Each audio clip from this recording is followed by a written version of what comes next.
Nous nous sommes posé une question. La prédication de l'apôtre Paul était-elle inadaptée aux besoins de son temps? Certains l'ont pensé. En effet, les Grecs étaient à la recherche de la sagesse. Les Juifs recherchaient le surnaturel. Paul leur parle de placer leur confiance en Jésus de Nazareth, qui a été crucifié et qui est ressuscité. La résurrection, une folie pour les Grecs.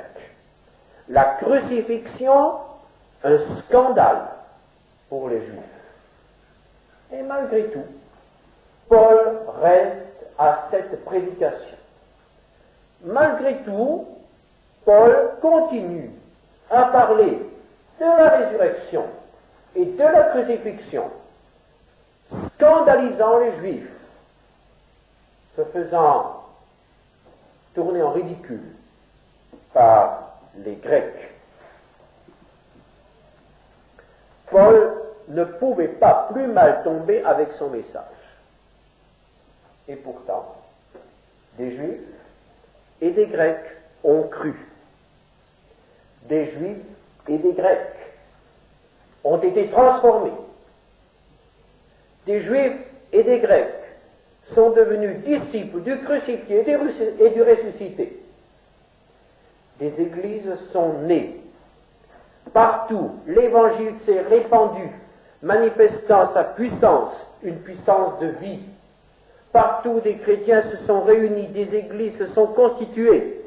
Un succès pour la prédication de l'apôtre Paul. D'où vient ce succès? Faut-il l'attribuer au talent de l'apôtre, à la personnalité de l'apôtre? L'apôtre Paul ne veut pas nous laisser dans l'ignorance à ce sujet. Il ne veut pas que nous pensions que les succès de l'Évangile doivent lui être attribués, à lui, apôtre Paul, en tant qu'homme. Et au chapitre 2 de l'Épître aux Corinthiens, l'apôtre Paul nous fait pénétrer davantage dans ce mystère. Et il va nous montrer quel est le secret de la réussite dans sa prédication. Et je lirai d'abord ce chapitre 2 de la première épître aux Corinthiens dans le texte que nous avons pris ces derniers temps, Lettre pour notre temps, la transcription moderne des épîtres de Paul. Et je lirai avec vous tout ce deuxième chapitre de la première épître aux Corinthiens, attribué à sa sagesse, à ses capacités. C'est là une grande question. Et l'apôtre Paul répond en disant, en rappelant, que lorsqu'il est arrivé à Corinthe, il n'y est pas arrivé comme un grand orateur. Il n'y a pas eu une publicité retentissante qui a préparé la campagne d'évangélisation de l'apôtre Paul. Lorsqu'il est arrivé dans cette ville, il était un inconnu. Personne ne l'attendait. Personne n'avait entendu prononcer son nom. Personne ne savait qu'il était à l'origine d'un grand mouvement spirituel partout où il passait. Lui-même n'est pas arrivé à Corinthe dans un esprit de triomphateur.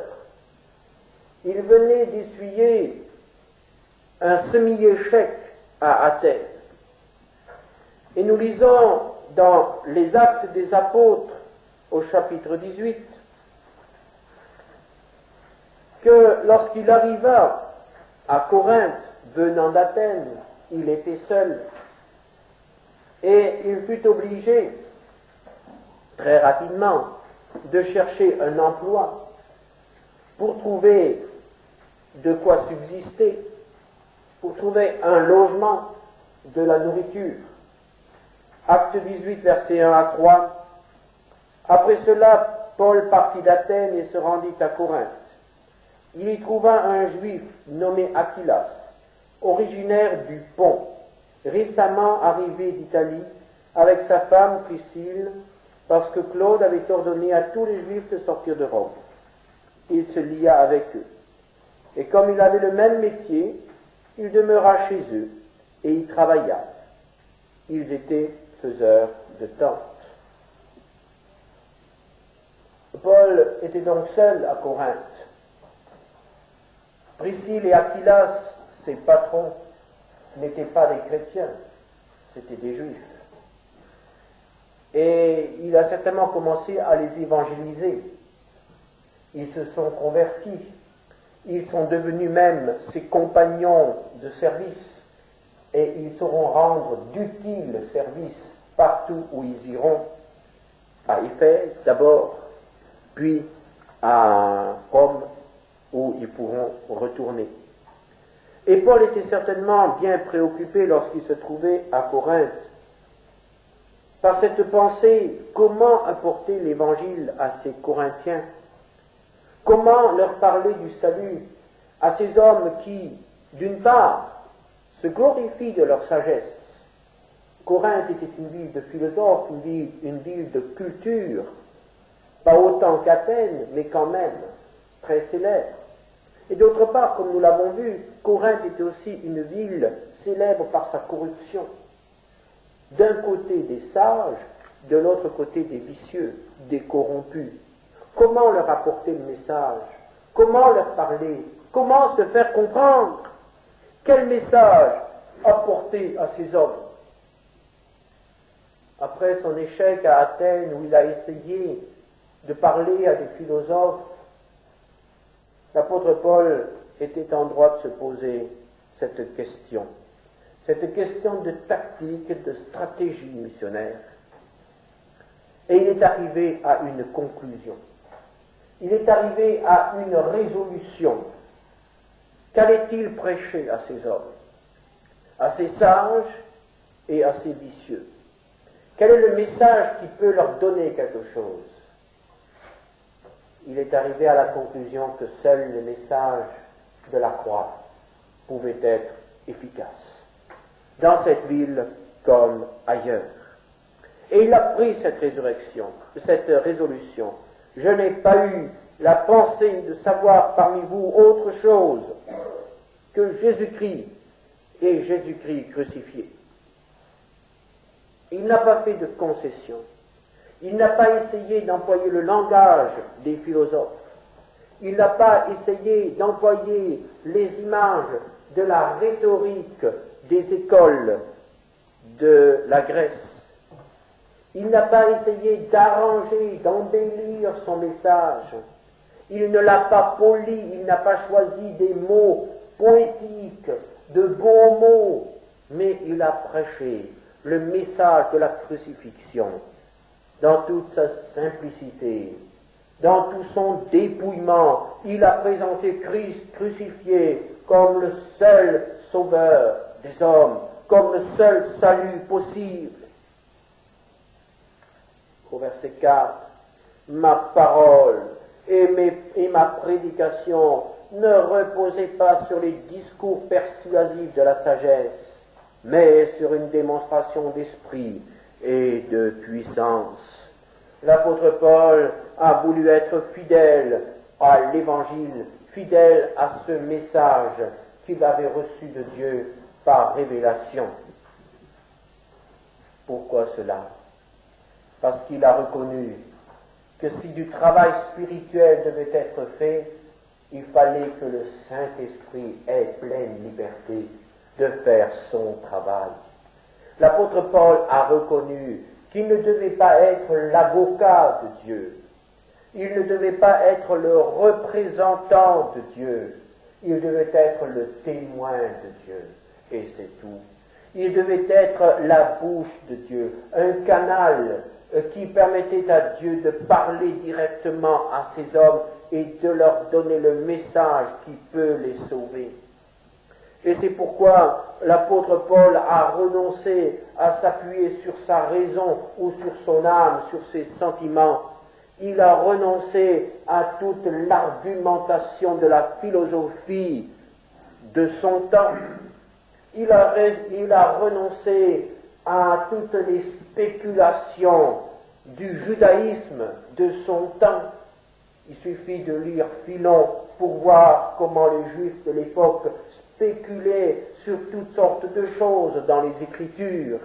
Il y avait là toute une construction qui n'a rien de spirituel, qui n'a rien de vivant, d'efficace. Et l'apôtre Paul, qui connaissait ces choses, puisqu'il était un érudit, a renoncé à tout cela et a préféré paraître un ignorant, un homme sans culture, un simpliste, pour transmettre un message simple, un message qui pouvait être compris par tous, depuis les plus grands jusqu'aux plus petits. Il n'a pas voulu se lancer dans l'argumentation, car il y a un danger dans l'argumentation, et cela, il faut le rappeler, toujours à nouveau, quand nous sommes dans un entretien avec une âme, frères et sœurs, il y a toujours le danger que ces personnes nous amènent sur leur terrain. Elles nous posent leurs questions, elles nous opposent leurs arguments, leurs idées, et si nous nous laissons entraîner, nous ferons avec eux de la philosophie, nous ferons avec eux de l'anthropologie, ou de la psychologie, ou que sais-je encore. Mais nous n'annoncerons pas l'Évangile. Nous essayerons de répondre à leurs arguments, mais ils sont plus forts que nous parce que leurs arguments, ils les puisent dans leur connaissance dont ils sont spécialistes. Et comme on ne peut pas être spécialiste dans toutes les matières, eh bien, disons-nous une fois, nous sommes spécialistes, si vous voulez, dans la Bible. Et ce qu'il faut, c'est amener le poisson sur le rivage, et il ne faut pas que le poisson entraîne le pêcheur dans l'eau, parce qu'alors là, le pêcheur est perdu. Et si nous voulons être efficaces dans notre témoignage, il faut amener notre interlocuteur sur le terrain ferme de la parole de Dieu, où Dieu peut lui parler. Et même si nous étions spécialistes dans une de ces matières, eh bien, gardons-nous de nous laisser entraîner dans ce domaine, car nos arguments ne sont pas les arguments du Saint-Esprit. Et si nous répondons par notre sagesse, ou si nous répondons par nos sentiments, nous ne faisons pas le travail du Saint-Esprit. L'apôtre Paul n'a pas voulu s'écarter de la parole de vie, car il savait très bien que le travail efficace, il savait bien que le résultat qui restera ne peut être solide que s'il est sur la parole de Dieu. Et l'apôtre Paul ne voulait pas avoir un auditoire très nombreux qui viendrait écouter ses discours et se laisser convaincre par ses arguments. L'apôtre Paul voulait avoir affaire à des hommes et des femmes qui ont rencontré Jésus-Christ et qui se rassemblent parce qu'ils ont rencontré Jésus-Christ et qui se rassembleront lorsqu'il sera parti et qui continueront à rencontrer Jésus-Christ, même lorsque lui ne sera plus là, avec ses arguments, avec son éloquence, avec sa sagesse. Le travail de Dieu se fait pour Dieu. Et l'apôtre Paul a toujours veillé à ne pas attirer la gloire à lui-même, à ne pas chercher des honneurs pour lui. L'apôtre Paul a toujours essayé de ne pas être un écran, un mur entre Dieu et les hommes. L'apôtre Paul, nous pourrions employer une image d'aujourd'hui, s'est contenté du rôle de standardiste. Établir la communication et disparaître. Et très souvent, nous voulons nous mêler de la chose et et la communication n'est pas établie. Les gens sont en communication avec nous, mais pas avec Dieu. Et ils se convertissent à nous et à nos idées, à notre Église, mais ils ne se convertissent pas à Dieu. Et nous avons convaincu des hommes, mais nous les avons convaincus nous-mêmes. Et c'est pourquoi ça ne tient pas. Est-ce que nous sommes préoccupés de mettre les gens en contact avec Dieu? Veillons à ne pas nous les attacher, ni d'une manière ni d'une autre, mais de les attacher à Dieu. Soyons les standardistes de Dieu. Établir le contact, établir la communication et disparaître. L'apôtre Paul s'est bien gardé de mêler sa sagesse à la sagesse de Dieu, à l'Évangile. Et il a annoncé l'Évangile tel qu'il l'avait reçu, ne se préoccupant pas des résultats. Mais en faisant cela, l'apôtre Paul savait qu'il avait quand même la bonne part, car il savait que l'Évangile qu'il annonçait n'était pas une folie, comme le pensaient les Grecs et les Juifs. L'Évangile est vraiment une sagesse extraordinaire pour celui qui se laisse ouvrir l'esprit. En effet, l'Évangile, c'est le message de Dieu aux hommes. Et peut-on accuser Dieu de folie? Est-ce que des créatures telles que nous, créées par Dieu, nous pouvons dire « Oh, l'intelligence de Dieu n'est pas si grande que ça ». Est-ce que, avec notre intelligence, avec notre raison, nous pouvons prendre l'intelligence de Dieu en défaut? Si Dieu nous disait « Viens, prends ma place », que ferions-nous? Est-ce que le monde serait une réussite? Est-ce que nous arriverions à administrer une infime partie de son univers avec notre sagesse? Comme les hommes sont souvent embarrassés lorsqu'on leur donne des responsabilités. Et je pense que pas un seul d'entre nous ne serait vraiment enthousiaste si on lui disait ce soir, eh bien, monsieur ou madame, voilà, vous êtes devenu maire de Marseille. Demain, vous présiderez le conseil municipal. Oui, c'est peut-être une aventure, mais nous aurions quand même quelques préoccupations. Et pourtant, qu'est-ce que Marseille? 1 million d'habitants, quelques kilomètres carrés, à côté d'un pays, à côté de la Terre. Et qu'est-ce que la Terre dans l'univers?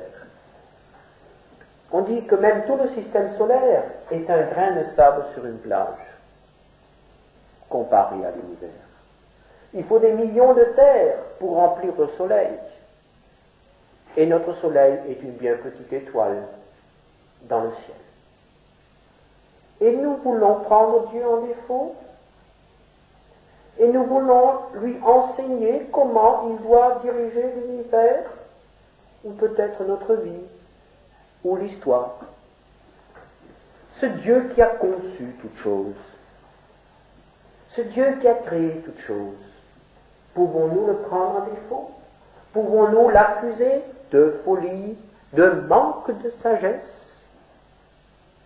Le terme qui est employé ici pour folie n'est pas précisément manque de sagesse, mais désigne plutôt une sagesse mal employée.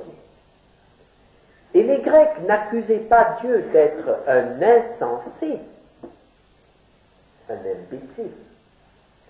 Mais les Grecs accusaient Dieu de mal employer de son intelligence, de mal raisonner.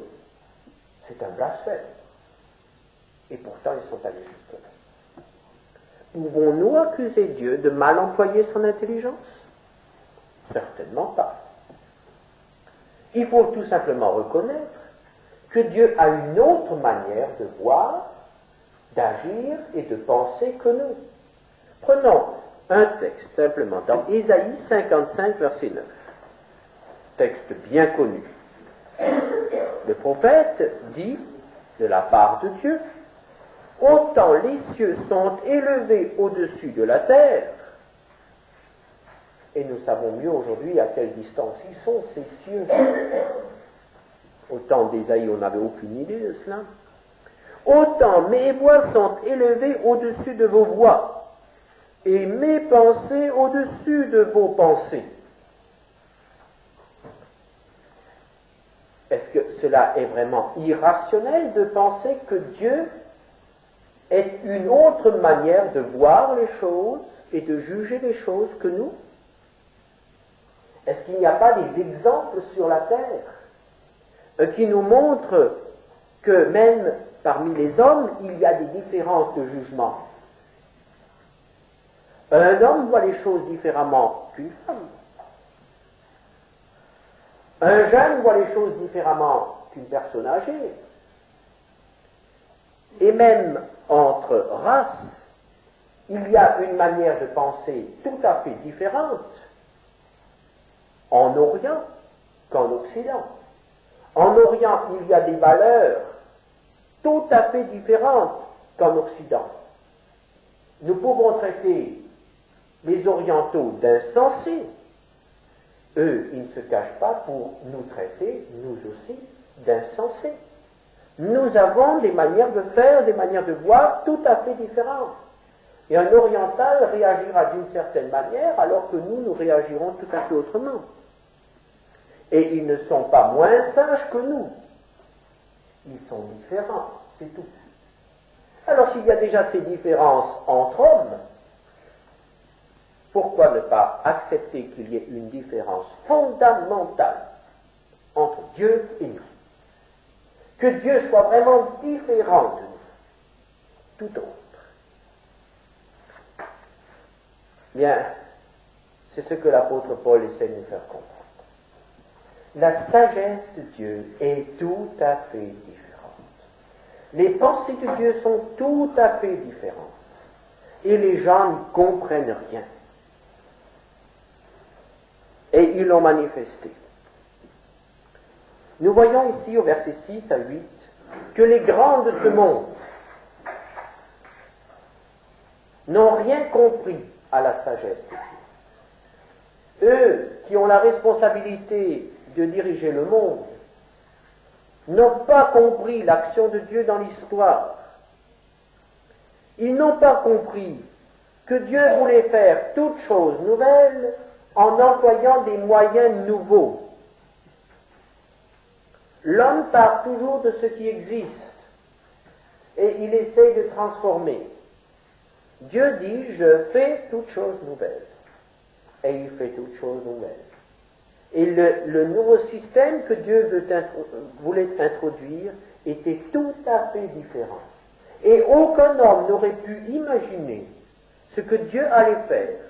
Donner son Fils, sauver quelques hommes, créer une société nouvelle et finalement faire de cette société nouvelle le point de départ d'un monde nouveau dont nous aurons une manifestation pendant le millénium et dont nous aurons la pleine réalisation dans les nouveaux cieux et sur la nouvelle terre.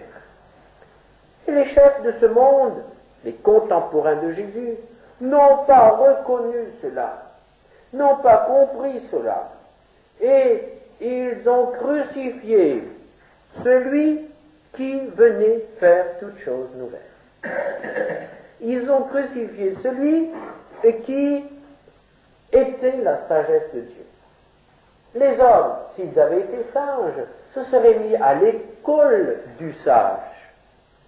Ils auraient laissé régner le Fils de Dieu, mais ils l'ont traité d'insensé et ils l'ont crucifié. Et par cet acte, ils ont donné la manifestation, ils ont donné la preuve de leur propre folie. Et l'apôtre Paul va même plus loin, et cela était bien rendu dans ce livre dans cette version, où nous voyons, où il est dit que ces chefs de ce siècle ne sont pas seulement les hommes, mais aussi les puissances des ténèbres, les dominations dans les lieux célestes, car le mot ici, le mot qui est traduit par chef, est le mot grec archon, qui va bien au-delà des hommes, et qui représente, qui désigne les puissances des ténèbres. Donc même ces puissances-là n'ont pas compris ce que Dieu voulait faire. Et s'ils l'avaient compris, de toute façon, ils se sont opposés.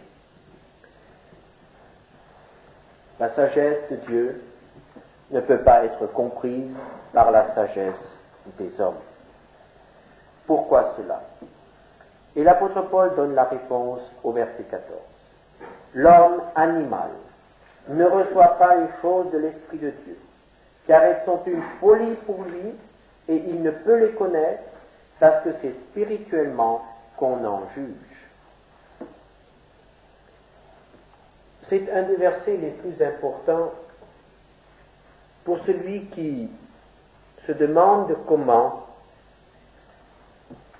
expliquer cette imperméabilité des hommes à l'Évangile. Pourquoi les hommes ne comprennent-ils pas l'Évangile? Voilà la réponse.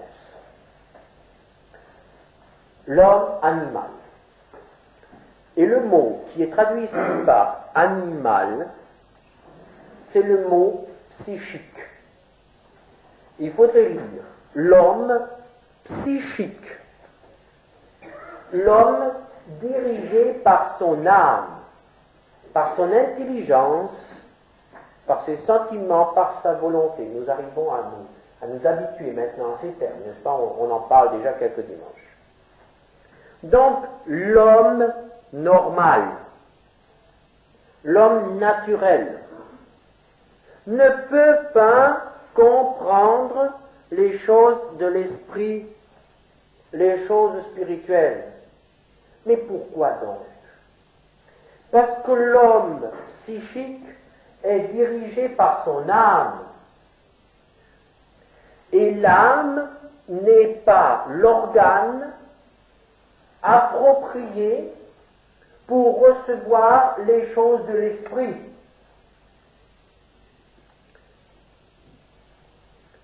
C'est comme si vous vouliez puiser de l'eau avec une passoire. Ça ne marche pas. L'âme a des trous. Et ce qui est spirituel ne peut pas être retenu par l'âme. Il faut prendre le moyen, l'instrument approprié pour la chose, selon la chose que l'on veut puiser. Les questions d'intelligence, de sentiment ou de volonté sont du domaine de l'âme. L'âme est à l'aise. Tout ce qui est psychique est pour le psyché. Mais ce qui est de l'esprit est pour l'esprit. Et lorsque l'homme, dont l'esprit est mort, se trouve en contact avec les choses de l'esprit, elle lui échappe totalement. Nous ne voyons pas la lumière infrarouge, sauf si nous mettons des verres ou si nous avons des instruments qui permettent de percevoir cela. Nous n'entendons pas certains sons, sauf si nous avons des appareils pour cela. Il y a des choses qui se passent dans le monde autour de nous que nous ne voyons pas, que nous n'entendons pas, parce que nos organes ne sont pas faits pour cela. Et tout ce qui est spirituel ne peut être capté, reçu que par l'esprit. J'ai un petit transistor. Avec ce transistor, je peux capter certaines ondes, certaines émissions. Mais si ce soir je voulais m'entêter d'avoir une émission de la télé, et si je me mettais devant mon transistor à tourner les boutons pour avoir l'image, vous me diriez, ça ne va pas. Si vous voulez avoir une image, achetez une télé. Alors je dirais, mais quand même, les ondes de la télé sont bien aussi dans ma chambre, comme dans votre chambre. Oui, mais qu'est-ce qui me manque? Il me manque le récepteur. Et je ne peux pas avoir une image télé si je n'ai qu'un transistor radio. Et si je n'ai pas de transistor radio, si je n'ai qu'un électrophone, je n'aurai même pas les ondes de radio. Pour chaque chose, son récepteur. Et lorsque Dieu émet des choses spirituelles, il n'y a que l'esprit qui peut capter les choses spirituelles. Et notre âme ne captera pas ce qui est spirituel, parce que ce n'est pas le récepteur approprié. Les choses spirituelles se jugent à un tout autre niveau. Et c'est pourquoi il ne faut absolument pas s'étonner si les gens autour de nous ne comprennent rien à l'Évangile, alors que c'est clair pour eux. Ils n'ont pas le récepteur. Ils ne sont pas réglés sur la longueur d'onde qui leur permettrait de recevoir la chose. Mais alors comment faire? Comment connaître la sagesse de Dieu? Eh bien, il faut avoir le récepteur. Il faut que ce qui est mort en nous devienne vie. Car à l'origine, Dieu avait placé dans l'homme le récepteur. À l'origine, Dieu avait donné à l'homme le moyen d'être en contact avec lui. Et ce moyen, nous l'avons vu, c'est l'esprit. Mais cet esprit, au lieu de rester en contact avec Dieu, s'est mis en contact avec le monde d'en bas. Le récepteur existe, mais il a été détérioré. Il a été mal branché. Ce qui fait que lorsqu'un inconverti entend des voix, ce n'est pas la voix de Dieu qu'il entend, c'est la voix d'en bas. Parce qu'il est branché sur le poste émetteur d'en bas.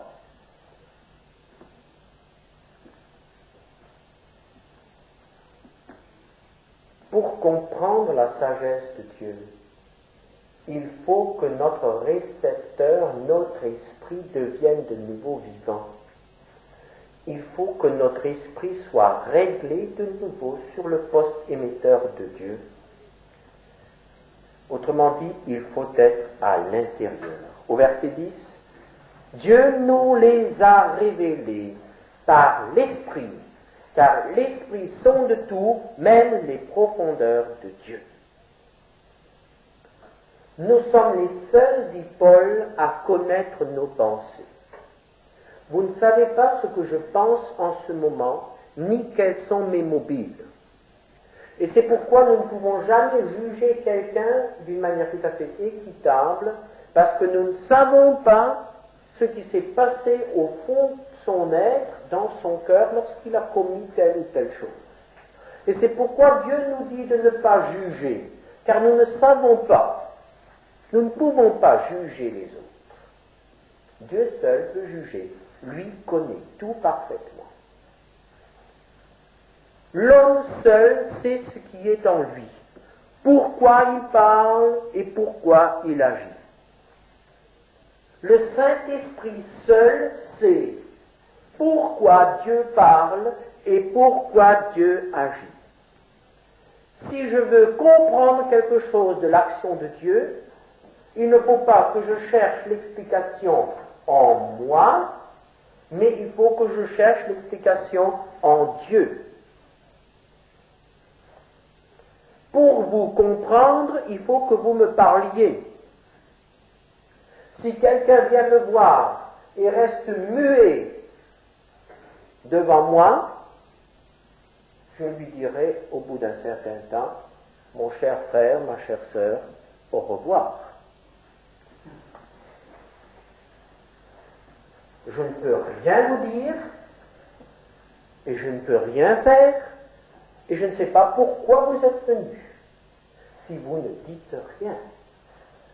Mais lorsque quelqu'un commence à me parler, lorsque quelqu'un commence à me dire ce qu'il ressent et ce qu'il veut, où il va et ce qu'il attend, alors je peux commencer à comprendre. J'essaye de comprendre.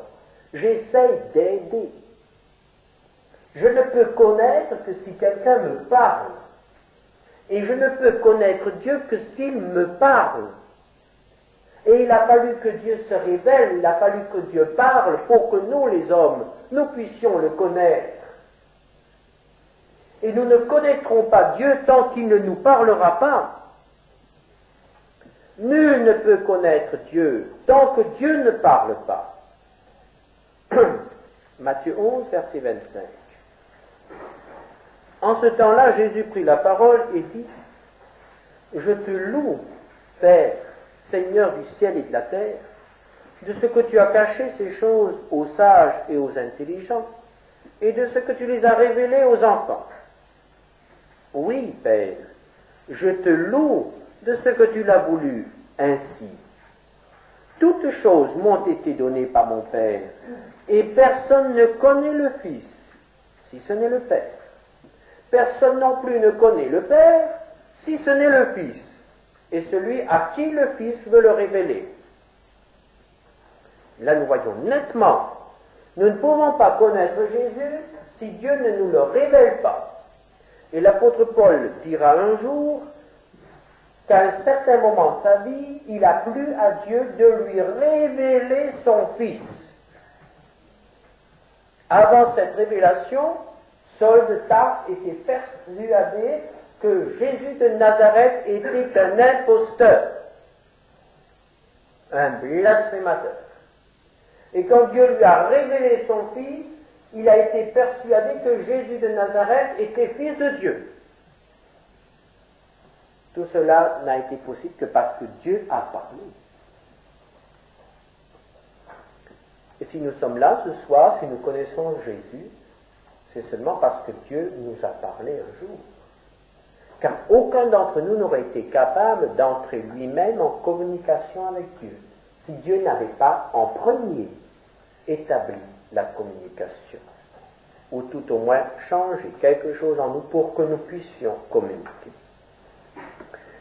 Car Dieu veut communiquer. Si nous lisons ce texte que nous avons devant nous, nous voyons avec quelle insistance l'apôtre Paul nous montre que Dieu veut communiquer les biens spirituels aux hommes. Au verset 9, il dit, comme il est écrit, ce sont des choses que l'œil n'a point vues, que l'oreille n'a point entendues, et qui ne sont point montées au cœur de l'homme, des choses que Dieu a préparées pour ceux qui l'aiment. Dieu a préparé ces choses. Au verset 10, Dieu nous les a révélées par l'Esprit. Dieu révèle ces choses. Et au verset 12, or nous n'avons pas reçu l'Esprit du monde, mais l'Esprit qui vient de Dieu, afin que nous connaissions les choses que Dieu nous a données par sa grâce. Voilà donc tout un trésor que Dieu a. Il a préparé ce trésor, il l'a révélé et il l'a donné. Il veut donner. Ne pensons surtout pas que Dieu garde jalousement tous ses biens pour lui. Il est prêt à donner. Mais à qui va-t-il donner? À qui va-t-il donner ces choses? Ces choses que l'œil n'a point vues, que l'oreille n'a point entendues, qu'aucun esprit humain n'aurait pu jamais inventer ou découvrir tout seul. Il y a des gens qui croient que c'est l'homme qui a inventé Dieu. Quelle folie! Quelle folie! Si l'homme avait inventé Dieu, quel Dieu ce serait? Un Dieu à notre taille. Mais pas l'éducation. Non, l'homme n'a pas inventé Dieu. Ce qui est dit de Dieu dans la Bible, l'œil ne l'a point vu, l'oreille ne l'a point entendu. Cela n'aurait pas pu s'inventer, ce n'est pas possible. C'est tellement différent. Mais alors à qui Dieu donne-t-il ses richesses? Au verset 9, à ceux qui l'aiment. C'est tout. Quel mystère. Nous ne pouvons connaître vraiment que si nous aimons. Nous ne connaissons vraiment que ceux que nous aimons. Et si nous voulons connaître davantage, il faut aimer davantage. Les uns, les autres. Et si nous voulons connaître Dieu, il faut aimer Dieu. Car Dieu ne se révélera jamais qu'à ceux qui l'aiment, qu'à ceux qui cherchent sa présence, ceux qui cherchent à le connaître. Si mon cœur est dur, si mon cœur est sec à l'égard de Dieu, je ne connais pas Dieu, je ne pourrai pas le connaître. Car Dieu ne se gaspille pas. Il ne se donne pas inutilement. Dieu se révèle à ceux qui l'aiment. Et parfois, l'on me demande, pourquoi Jésus préférait-il Jean? Pourquoi Jean est-il appelé le disciple que Jésus aimait? Oh, c'est pas qu'il aimait Jean plus que les autres. Il a donné sa vie pour Jean, comme pour Pierre, comme pour Matthieu. Mais je pense que Jean, peu à peu, s'est davantage ouvert à l'amour de Dieu, à l'amour de Jésus. Et il y a eu possibilité d'échange. Dieu est prêt à nous remplir, tous de son esprit. Seulement certains restent des vases très petits, et Dieu permet, et d'autres permettent à Dieu d'agrandir le vase. Et c'est ce qui est merveilleux. Dieu ne veut pas seulement remplir, mais il veut encore agrandir, pour qu'il puisse toujours remplir. Et la sanctification, c'est cela. Le jour de ma conversion, j'ai été rempli par le Saint-Esprit. Mais Dieu voudrait agrandir, pour que je sois toujours rempli, mais que ma capacité soit agrandie. Voulez-vous connaître davantage? Aimez davantage. Passez plus de temps avec Dieu. Dieu agrandira votre récipient et il en mettra plus dedans. Révélez, donnez à ceux qui l'aiment. Et cela implique évidemment la conversion. Car je ne peux aimer Dieu que si je me suis donné à lui. Je ne peux aimer Dieu que si je me suis détourné du monde et du péché. Car nul ne peut aimer Dieu et le monde. Ce n'est pas possible. Si j'aime Dieu, c'est que je me suis détourné du monde. Cela implique la conversion. Sans conversion, le contact ne peut pas être établi. Car c'est le Saint-Esprit qui, en venant dans mon esprit, le rend réceptif aux choses spirituelles. Mon intelligence ne pourra jamais recevoir les choses de Dieu si l'esprit n'a pas été vivifié. Verset 12, il faut avoir reçu l'esprit qui vient de Dieu. Et tout cela est un don de grâce. Et maintenant, il faut arriver à la conclusion. Et quelle sera cette conclusion? L'apôtre Paul dit, je ne suis pas venu avec ma sagesse. J'ai annoncé l'évangile. Je l'ai annoncé comme je l'ai reçu. Et c'est là ce qui est essentiel, fondamental. Et il le souligne au verset 13. Nous en parlons, non avec des discours qu'enseigne la sagesse humaine, mais avec ceux qu'enseigne l'esprit. Et maintenant, il faut bien faire attention, employant un langage spirituel pour les choses spirituelles. Et l'apôtre Paul va ainsi jusqu'au bout de son argumentation. il nous dit, si tu ne peux pas puiser de l'eau avec une passoire, tu ne peux pas non plus transmettre de l'eau avec un tuyau percé. Il faut que ton récipient pour puiser soit hermétique, si vous voulez, soit étanche, merci. Et il faut que le tuyau aussi soit étanche.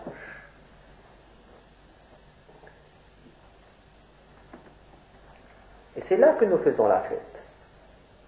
Il nous arrive de comprendre les choses de l'Esprit de Dieu quand nous sommes devant le Seigneur, dans la prière. Le Seigneur nous révèle des choses que nous n'aurions jamais comprises par notre intelligence. Et alors, nous essayons de transmettre aux autres. Et nous faisons notre petite cuisine pour le transmettre aux autres. Et que se passe-t-il? Il y a là un mélange entre parole de Dieu et parole d'homme. Et que se passe-t-il? L'autre n'y comprend rien. Et s'il comprend avec son intelligence, cela n'a pas d'effet dans son esprit.